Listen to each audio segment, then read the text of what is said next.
Halo, shalom teman-teman yang terkasih. Semoga Anda sehat-sehat saja, baik-baik saja.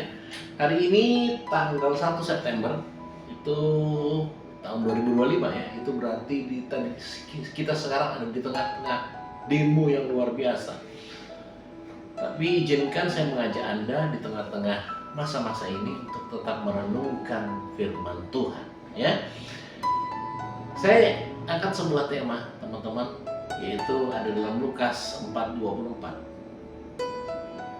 yang berkata begini, tidak ada nabi yang dihargai di tempat asalnya. Wow, teman-teman, ini dicatat di semua Injil.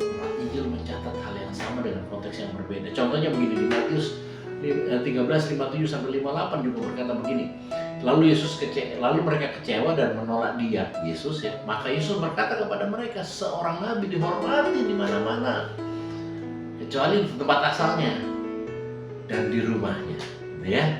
Jadi sebuah peristiwa yang sangat luar biasa dicatat. Kata-kata Yesus yang sangat luar biasa. Nah sekarang kita bertanya begini, ini kenapa ya? Yesus lagi mangkel, lagi jengkel, lagi curhat atau bagaimana? Dia bilang begini, nabi itu nggak diterima di rumahnya sendiri. Di mana-mana dihormati, tapi di rumahnya sendiri nggak diterima. Nah teman-teman, apa sih sebenarnya yang sedang terjadi? Saya mau katakan begini, Yesus sedang memberikan sebuah pesan penting. Ini bukan soal curhat, teman-teman. Ini bukan soal Yesus sedang curhat sama murid-muridnya, bukan. Ini Yesus sedang membawa pesan penting.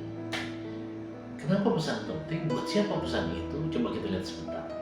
Kita tuh diberi sebuah tugas oleh Tuhan Yesus. Pergilah, jadikan semua bangsa muridku, ajarlah mereka apa yang aku ajarkan kepadamu. Betul?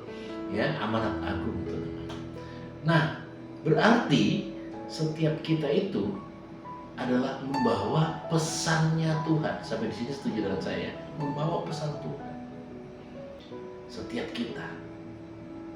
Nah, orang yang membawa pesan Tuhan itulah yang disebut nabi. Jadi Anda jangan berpikir bahwa nabi itu harus bisa membelah lautan, nabi itu harus bisa.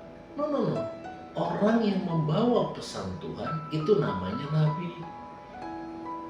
Masalah nanti mau jadi mujizat atau enggak itu urusannya Tuhan. Gitu loh teman-teman ya. Jadi mesti mulai dimengerti. Nah, Yesus sedang berbicara ini sebenarnya sedang sangat-sangat memberikan sebuah pesan penting buat setiap kita, yang adalah para nabi-nabi kecilnya Tuhan. Nah gitu ya, saya sebut gitu aja ya, paling gampangnya nabi-nabi kecilnya Tuhan. Karena mungkin kita tidak berprofesi sebagai nabi, tapi kita mau tidak mau harus menjalankan perintah Tuhan, membawa pesan Tuhan. Apa pesan penting itu? Tuhan itu mau ngingetin gini loh teman-teman, bahwa menjadi nabi itu yang paling tidak menyenangkan adalah ketika engkau harus menjadi nabi di rumahmu sendiri. Itu tidak menyenangkan. Dan itu banyak mengecewakan. Jadi Tuhan itu mau kita persiapkan diri. Bukannya kita nggak usah jadi nabi, nggak boleh begitu, karena memang Anda dan saya sudah terima amanat Allah. Tapi yang dia tetap mau adalah Anda dan saya itu mulai mengerti.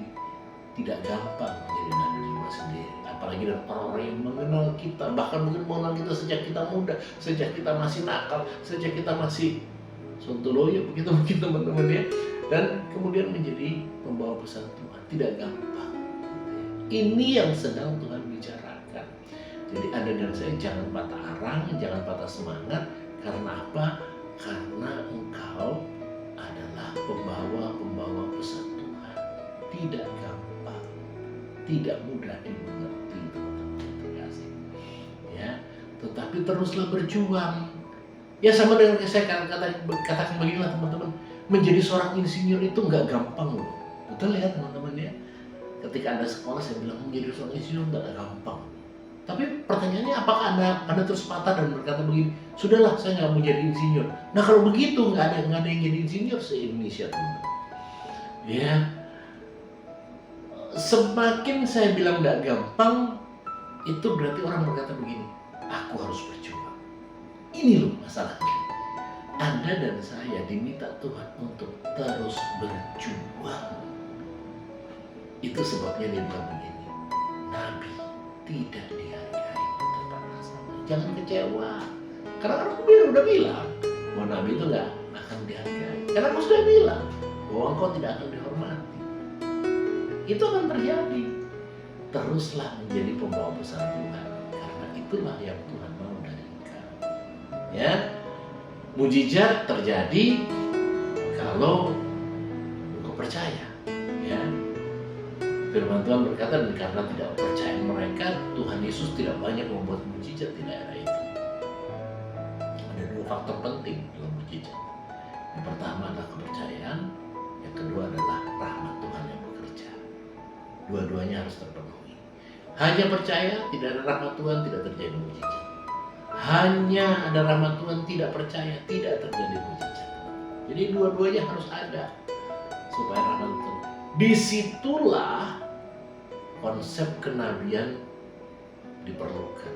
Karena orang menjadi percaya atas sebuah pemberitaan yang benar dan baik.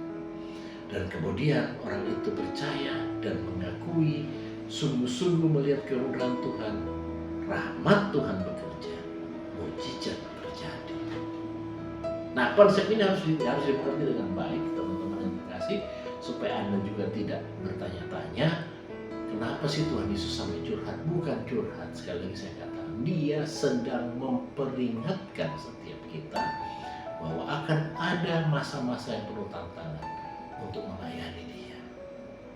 Semoga Anda tidak menjadi down, tetap semangat. Tuhan Yesus berkati Anda semua. God bless you.